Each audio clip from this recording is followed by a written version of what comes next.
Ja, wij zijn heel blij dat wij een aantal buitenlandse gasten hebben. En vandaag is dat als keynote Michael Piechowski.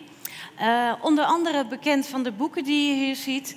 En met als thema persoonlijke groei is er iemand die dat als geen ander kan vertegenwoordigen eigenlijk.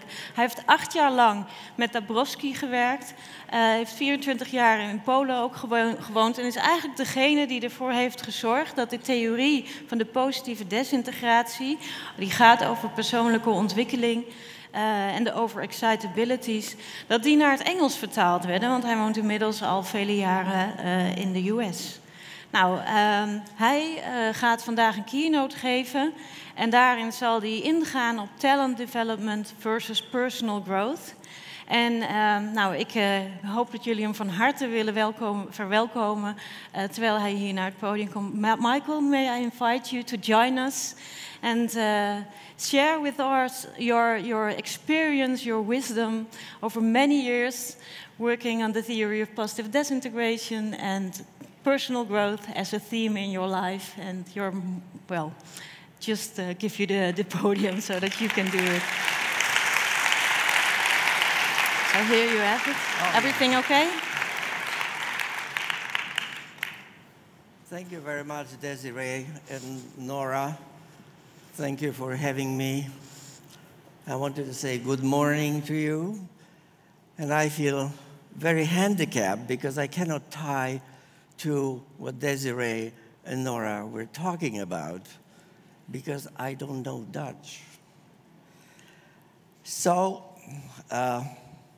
the talk here really is about the basic issues in education. Children go to school to learn to be prepared to make a living, work in the society, and so that everything works. But the other orientation that has a long history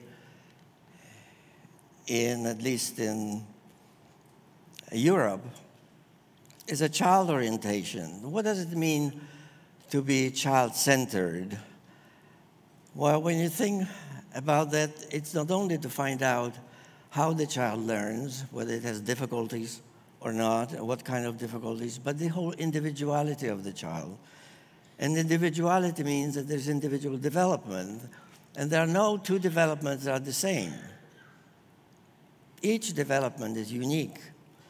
So this is a more demanding approach to education, to be child-centered. And as I hear, things are not as bad in Holland as they are in America, where there's an emphasis and pressure to turn gifted education oriented primarily to achievement.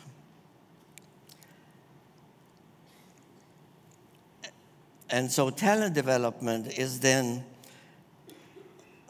defined as striving for eminence.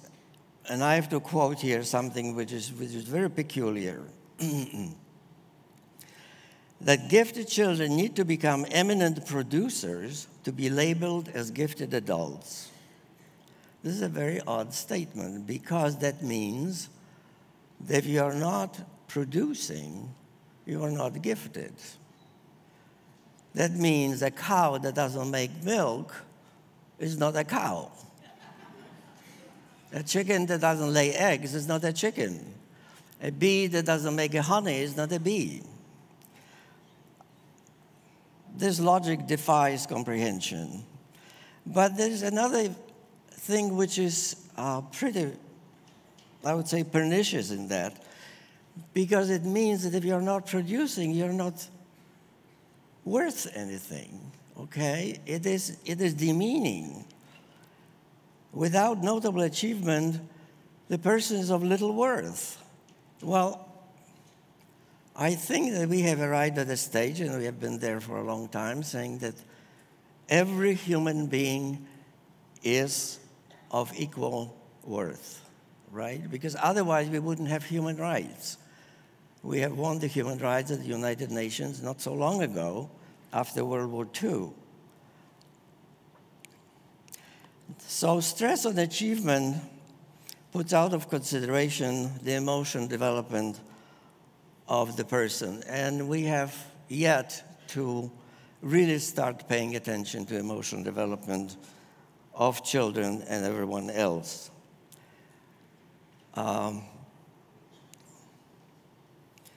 Jean Peterson said it very well, that age peers, educators, and significant adults do not have a window for viewing the inner world of gifted kids. So why should we take into account the inner life of gifted youth? Well, for two simple reasons. One, that the lives of gifted young people are not free of difficulties, turmoil, and stressful events.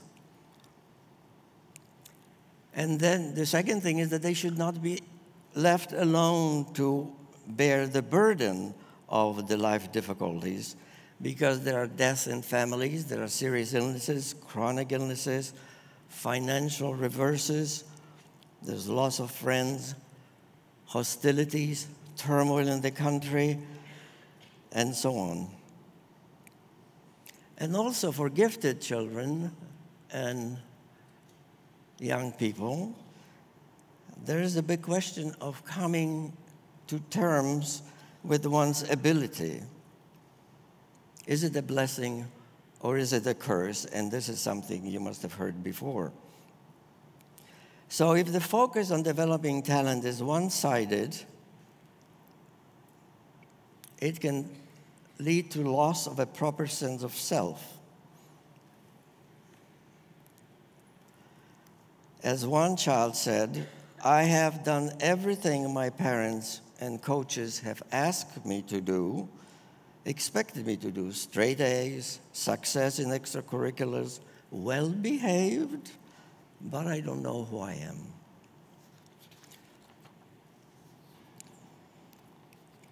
Therefore, oh my gosh, if I put this down, it will fall.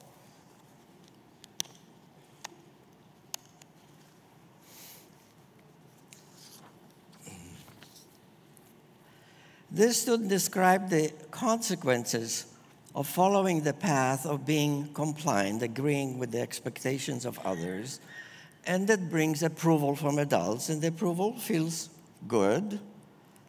But if the self is ignored, that in the end, over time, creates a vacuum. So the missing part here is consideration for the emotional growth of the person. And adolescence is a particularly intense period of development, and only because these people are so young, they can do it. Development of identity, choice of a career, finding a partner, meeting the expectation of others, or defying the expectations of others. So to summarize, the two perspectives, one of talent development as the product perspective, emphasis on achievement, outer recognition. The risk is dissociation of talent from the self, and it also fosters competitiveness. Now, there are always people who are born to be competitive, but we know by now that often competitions are unfair, and we have had examples of that over the years. Now, in the personal growth perspective, the child-centered perspective, development of talent is an organic part of personal growth. And the child's self is endowed with will and capacity for self-determination. So that's one thing that I recognize that Desiree was pointing out to, self-determination. But it also fosters interrelatedness, which is very important for us in the world today. So I find it heartwarming to learn that in the Netherlands, the model of talent development is based on personal growth, which is well represented by, I'm sure that's what Desiree was talking about. And as well, in the recent definition of adult giftedness arrived at by Dutch researchers Maud van Thiel, Knox Nauta, and Jan Dirksen. A gifted person is a quick and clever thinker, able to deal with complex matters. This person is autonomous, curious, and passionate. A sensitive and emotionally rich individual with great imagery, living intensely. He or she enjoys being creative. So the emphasis here is on the inner experience of giftedness. In the emphasis on achievement, the inner experience is ignored, denied, or not taken into account. And I'm proud to say, as being the associate editor of Advanced Development, which comes out of the Gifted Development Center in Denver. You had Linda Silverman here, so you know what I'm talking about. This paper by these three wonderful Dutch authors is in the next issue in volume 17.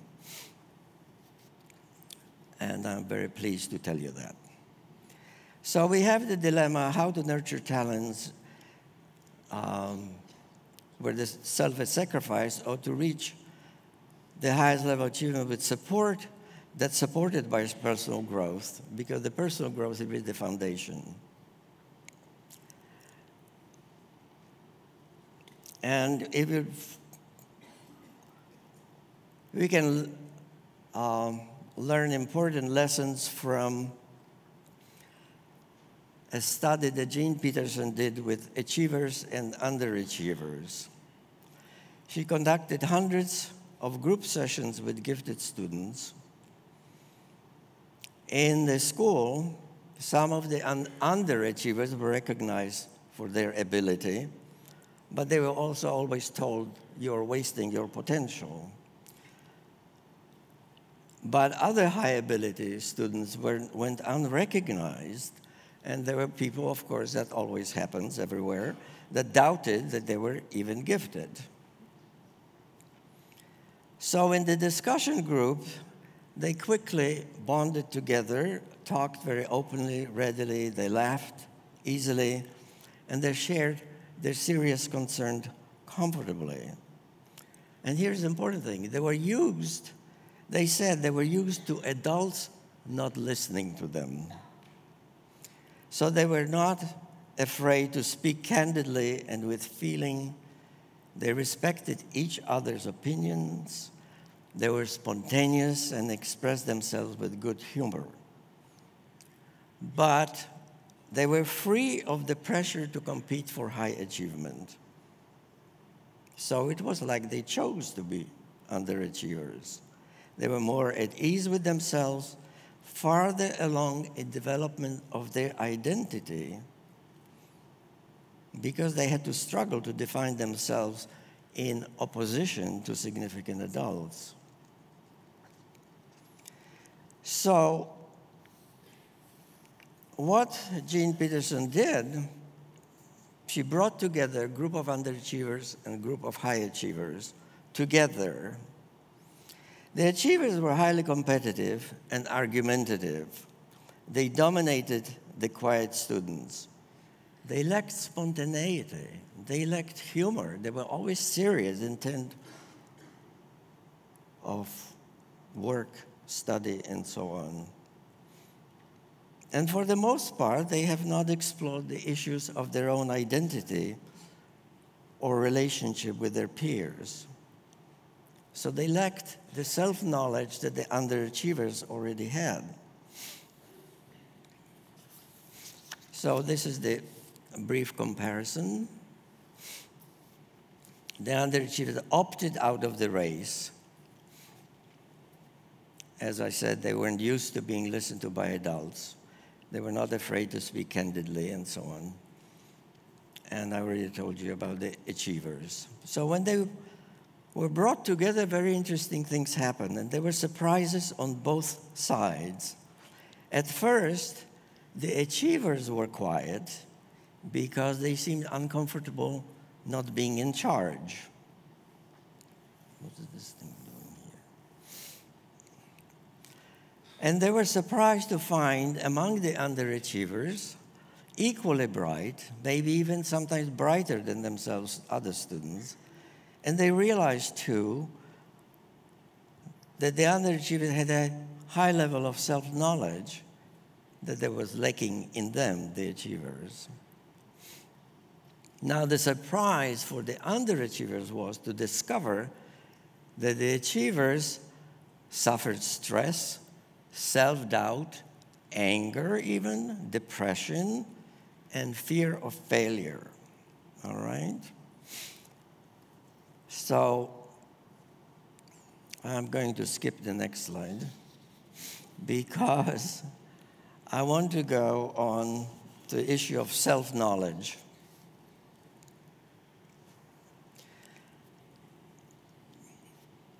So how is a young person to gain self-knowledge?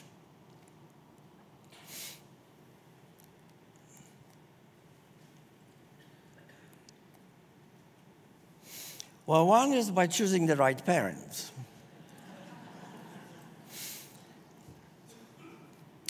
Another way is by reading Eleanor Roosevelt's You Learn by Living. It's a wonderful book, and I met someone recently who just read it and said there are so many good things in it. It's worth reading today.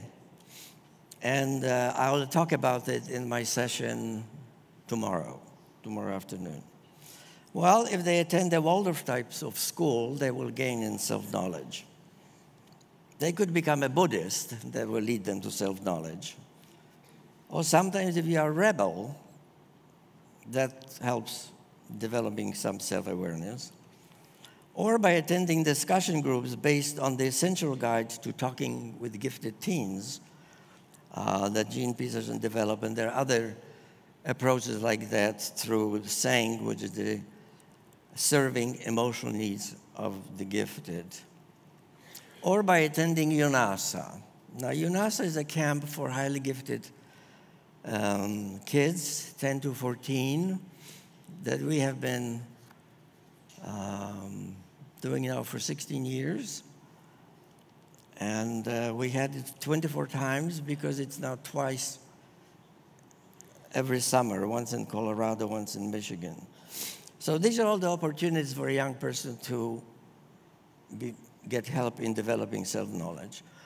Or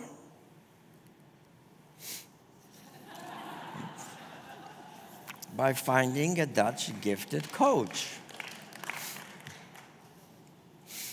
So here I'll tell you about UNASA, because this leads to the issue of personal growth. UNASA means balance in the Lakota Sioux language. And the camp experience is designed to attend to the 5 aspects of the self: the physical, emotional, social, intellectual, and spiritual. And one boy at the age of 14 wrote us after the camp what it meant to him. The idea of UNASA is simple.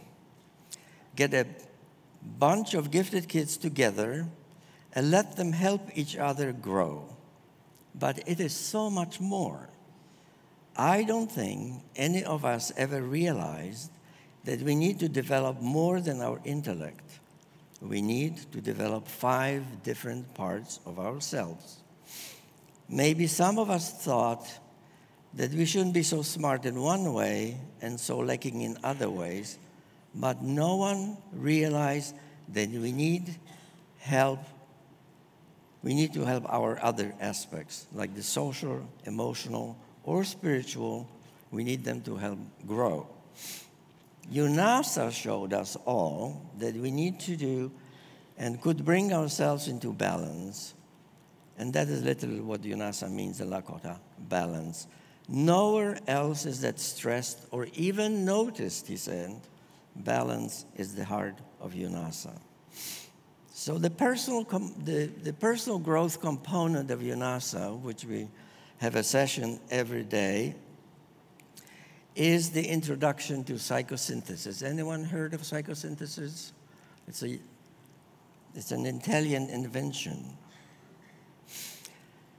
It's a set of techniques developed by Assagioli and then Ferrucci for psychological and spiritual growth. It's very practical, very easy to use. And the principal ideas of psychosynthesis can be summarized in this way, in a very simplifying way, that our everyday focus, our consciousness is focused on everything that is in our awareness and around. But outside of that is a much bigger field of the unconscious with its lower, middle, and higher divisions. And the higher self is the transpersonal self that exists in higher consciousness. So the work of psychosynthesis is to develop a pathway so that energy, inspiration, creative energy can flow from the higher self into our regular, everyday self. And the practice of psychosynthesis with the exercises attends to elements of personal growth, and I'll just describe them to you.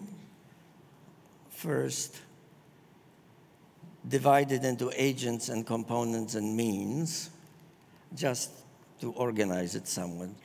So the agents, well, first we have to be aware that at every point we have choices. So awareness of our choices and their consequences.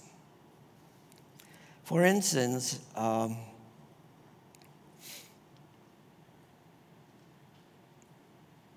someone likes smoking cigarettes, and then it decides at a certain point, well, to smoke or not to smoke, which is better? Each has a consequence to be weighed either as benefit or a burden. Because on one hand, it's a health risk. It's not good for your health, but it brings a welcome relief when one is agitated. So if you make the choice for health, then you have to find other ways of calming your mind, like psychosynthesis. So when we are faced with a choice, then we use our will to follow the choice that we make. The will is the executive faculty of the self. And here, Assagioli makes a very important contribution to understanding the foundational faculty of ourself, the will. It is not the will where we force ourselves to do things. We become aware what we choose to do, and then it follows without resistance, without obstruction. So when the will becomes deliberate, as I will give you examples in a few minutes, things follow easily. Attention is how we allocate our psychic energy. Concentration is the skill of focusing psychic energy. There are exercises for that in psychosynthesis. The components of the personal growth is that we have many different parts of ourselves, which are called subpersonalities, which are attitudes and motives expressed in sets of behaviors and emotions, and they are cohesive. For instance, here we have the inclination to kleptomania, so we go around and pilfer things and collect them and so on. That would be a sub-personality that acts on certain occasions in that way, okay? And so there is exercise for that in psychosynthesis to sort of bring it into awareness, get some kind of an image of that sub-personality, develop a dialogue with it, and then it can transform, and you can be free of that compulsion. Another aspect of it is the inner authority, finding the wise part of the self, the inner compass that points in the direction aligned with one's true self, which would be the higher self. And what are the means in fostering personal growth? Well, we have to start with accepting ourselves, be open to our emotions and feelings, and able to express them. The other mean is that we use self-evaluation, where we recognize our inner strengths and qualities when we set goals and assess how well we have found them. The recognition of inner strength, well, there are gifted children, when they are asked to write down the good qualities in themselves, something beautiful in themselves, they are unable to come up with one thing. These are very sad, unfortunate cases, but they do exist. And that's when personal growth is to help them begin to recognize positive aspects in themselves. So centering is the guided imagery which leads to relaxation and to restoration, silence and solitude. And self-identification is the practice of realizing that I'm more than recognizing I have a body, but I'm more than my body, recognizing that I have feelings, but I'm more than my feelings. I have desires, which compels us many different directions, but I am more than my desires, and I have thoughts, lots of thoughts, but I am more than my thoughts. And when we can get past all that, which is, I would say, a very advanced kind of practice, then we can identify with the transpersonal self, the one that observes all these things. Another aspect of will that I wanted to talk about and mention is a resistance to compulsion. Resistance to things imposed from the outside, things imposed by others on us. Some of us have very strong resistance to that, some of us have less. And going through school, we kind of adapt and lose the resistance to compulsion. But I tell you, it's throughout the living world. Cockroaches have it, okay? But what is also important to recognize, that gifted students show resistance to compulsion on many occasions when they are treated unfairly, when they are treated without respect, when there is disregard for their intelligence, which in America happens a lot, then the consequence is that they resist and refuse to cooperate. We also have to, because we live in an increasingly diverse world, that students of minority or different race often resist learning as not relevant to them or as prejudiced against them. And so then refusal to learn on their part is a stance against the dominant culture. On the simple everyday level, it is hard to learn something that we see as pointless or that does not interest us. In this case, we can use our will to lower the resistance, to lower the barrier.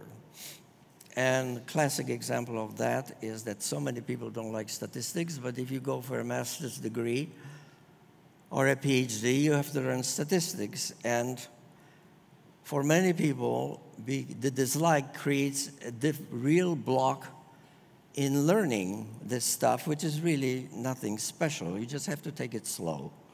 That's all that's to it. And the will can help with it.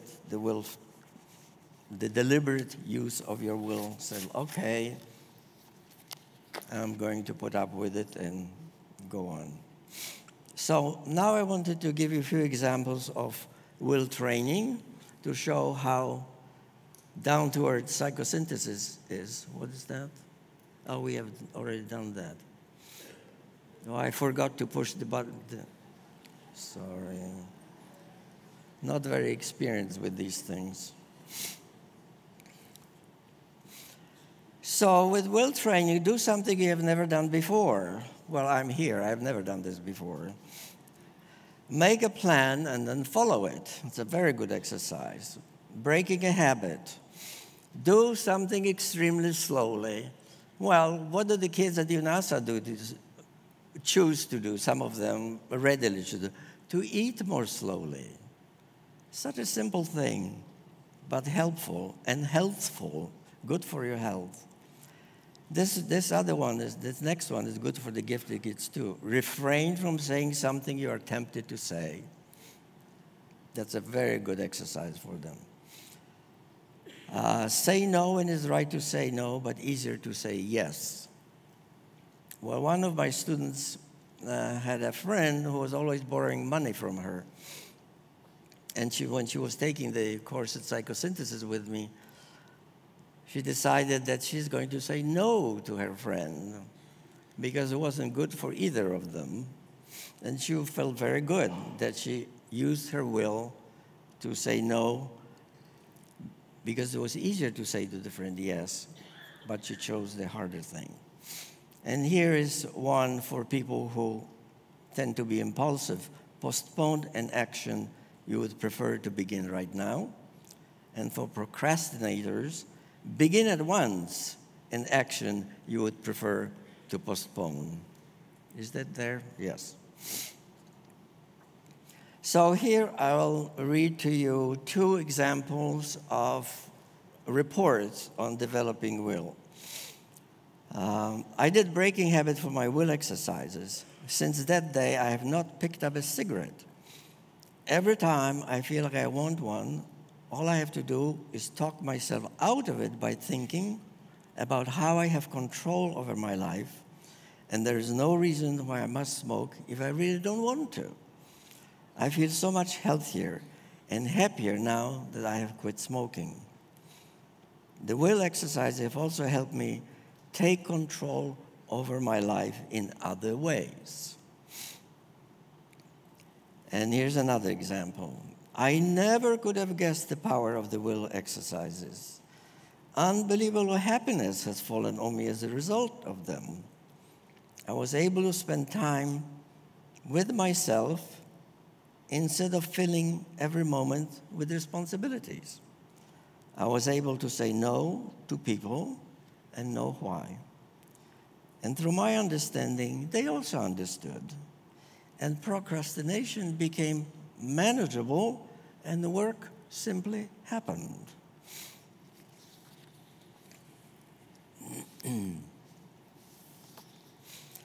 Now here's there are exercises for concentration, which is visualization, which is not really by seeing, it's a visualization, developing focusing on each sense. Okay, so first is like visualize a pen writing your name. Another one can be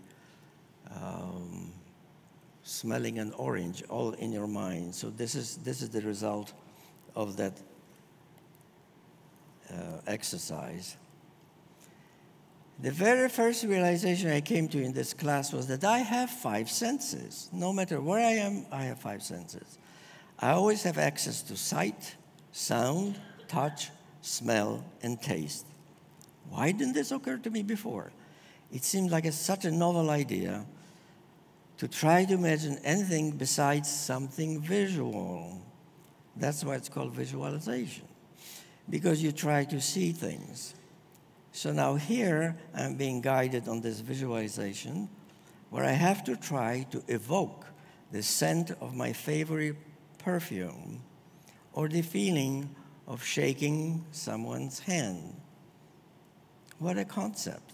I have 5 senses, even in my imagination, because, as you probably know, the people who are good visualizers, they are so good in visualizing that what they visualize, whether it's smelling or seeing or feeling texture and things, or any scene, it's as real, or sometimes to them it's even more real than the reality we are in here.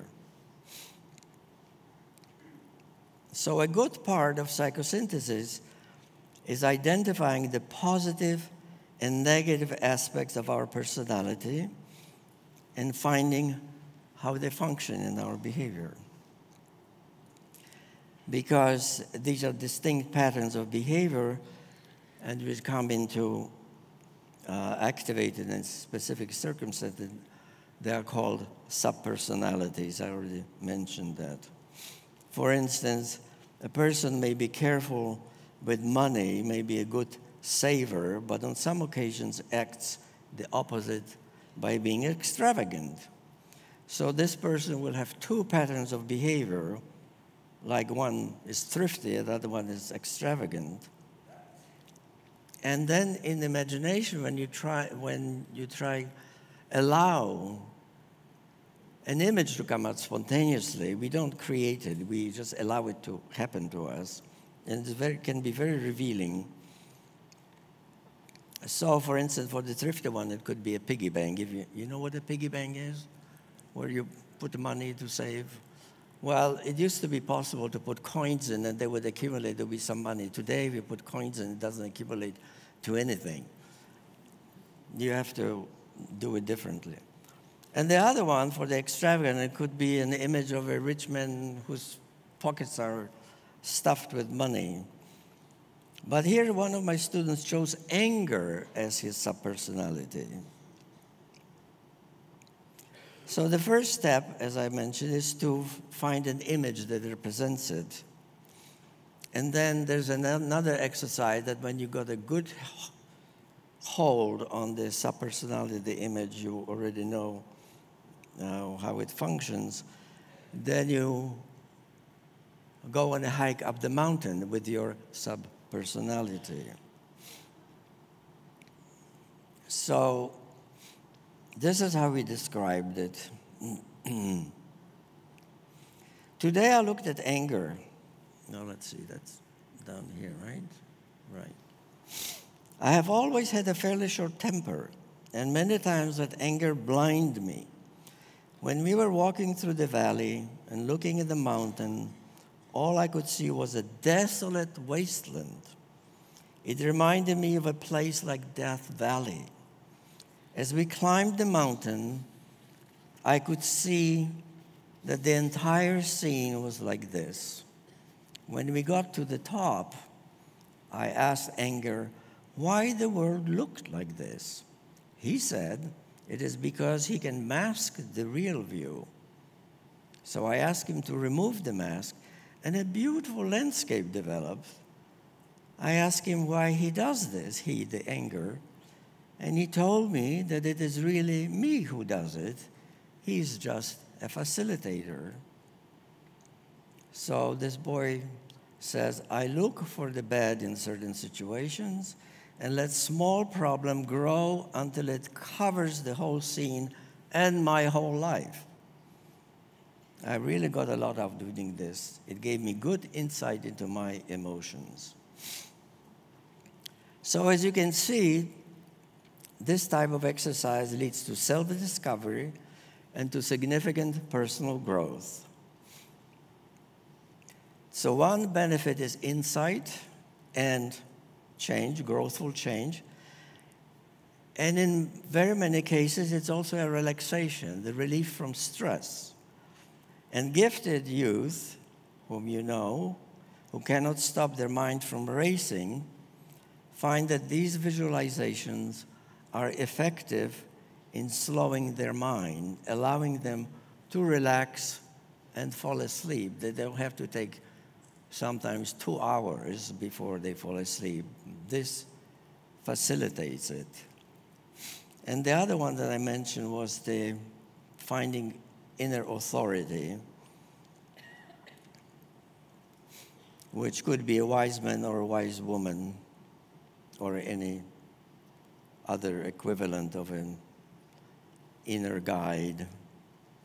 So here in this report, there's an occasional side benefit of the both which is relaxing and invigorating at the same time, which is... My best experience was when I met two wise women on a mountain, and they were my deceased grandmothers, whom I have never met. I was so tired that day, but after the exercise, I had an abundance of energy and felt incredibly good. So, do you need special training to guide young people in the practice of psychosynthesis? No, you don't need a special training. Yeah, I did show you that. There are several of us who lead these exercises in groups, because in one camp we have 4 groups, because there are over 40 kids there. In the other camp we have 5 groups, so there are 5 of us. And all I had to do was to guide them to 1 or 2 of these exercises, and then they have an idea how to conduct it. And the basic concepts and exercises I presented very clearly by Piero Ferrucci in his book, What We May Be. And the subtitle is Techniques for Psychological and Spiritual Growth.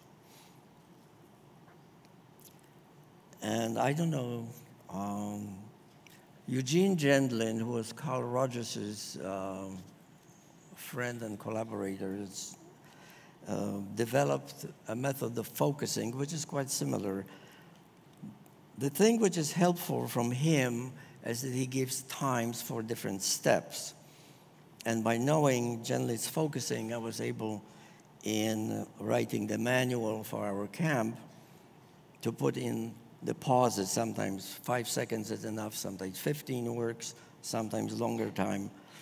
And then when we come to the end of the exercise, if this is a scenario, then it may be 1 minute, 2, or even 3 for the experience to develop. And a lot can happen in 1 minute, and even more in 3 minutes. So there are other approaches to fostering personal growth. All we have to do is just implement them, right? And so we are somewhere here. How is your Sitzfleisch? Maybe my mic is working now. Yesterday you told me that you liked questions from the audience. Is this a good moment for questions, or are there some things that you want to tell us before the questions are coming? Before the questions, I wanted to guide you to one of these exercises so you have some idea how it works. And I don't promise it will work for every one of you, but I hope it works nicely for you. And it only takes a few minutes. And it's called a spring. A spring, not a spring like this, but a water that flows from a rock, okay? So it's important to know the setting. So all it takes is to assume a relaxed posture with your spine straight. Now, I always explain that for this kind of exercise, the same thing as for meditation, our spine should be like a stack of coins.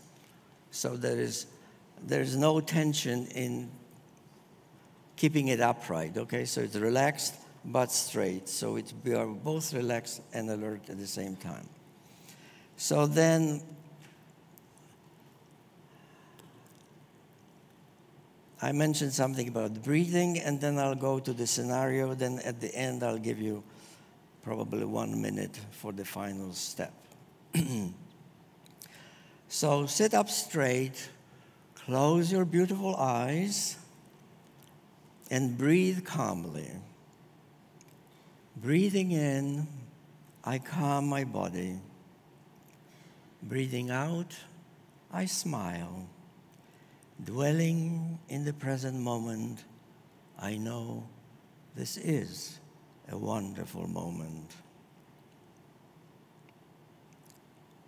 Breathing in, I calm my body. Breathing out, I smile. Dwelling in the present moment, I know this is a wonderful moment.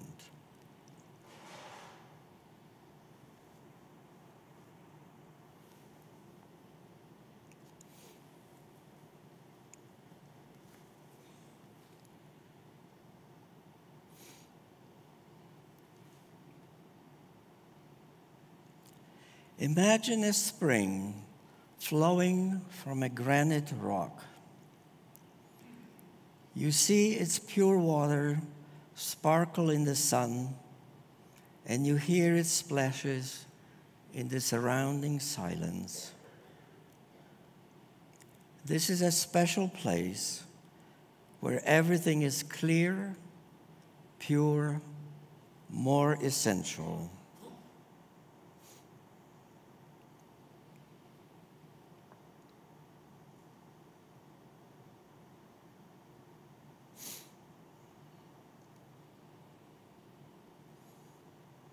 And now start drinking the water and feel its beneficent energy pervading you and making you feel lighter.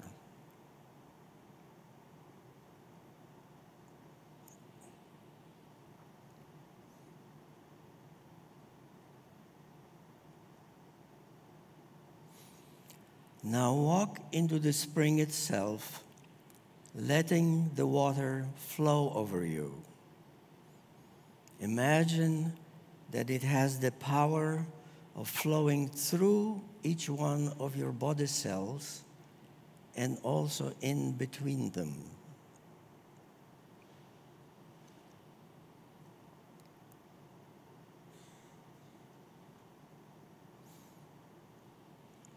Imagine the water flowing through the countless nuances of your feelings and emotions, and through your intellect as well.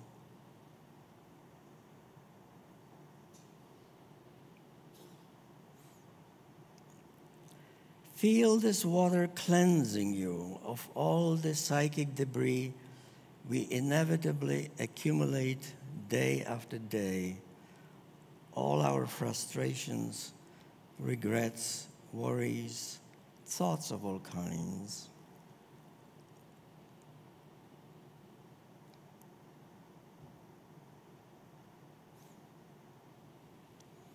Gradually, you experience how the purity of the spring becomes your purity, and its energy becomes your energy.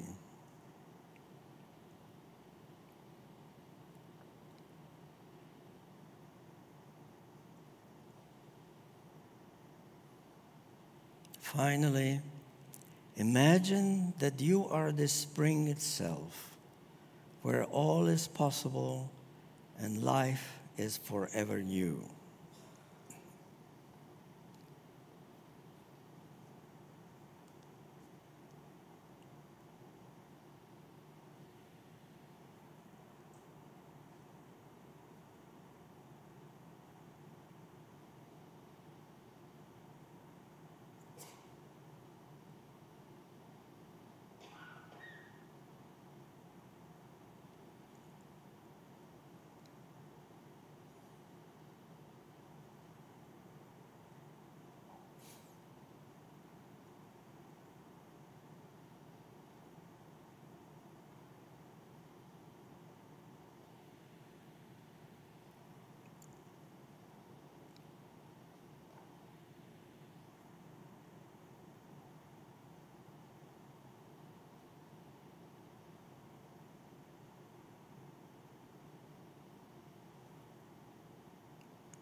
When you are ready, slowly come back. 10, 9, 8, 7, 6, 5, 4, 3, 2, 1, 1/2, 1/4, 1/8. Is everyone back? That's how it goes. So one final comment, that sometimes the experience works so well that you become the water. And that's a different state of consciousness, which some people call shape-shifting. So maybe someone here was that lucky. Thank you.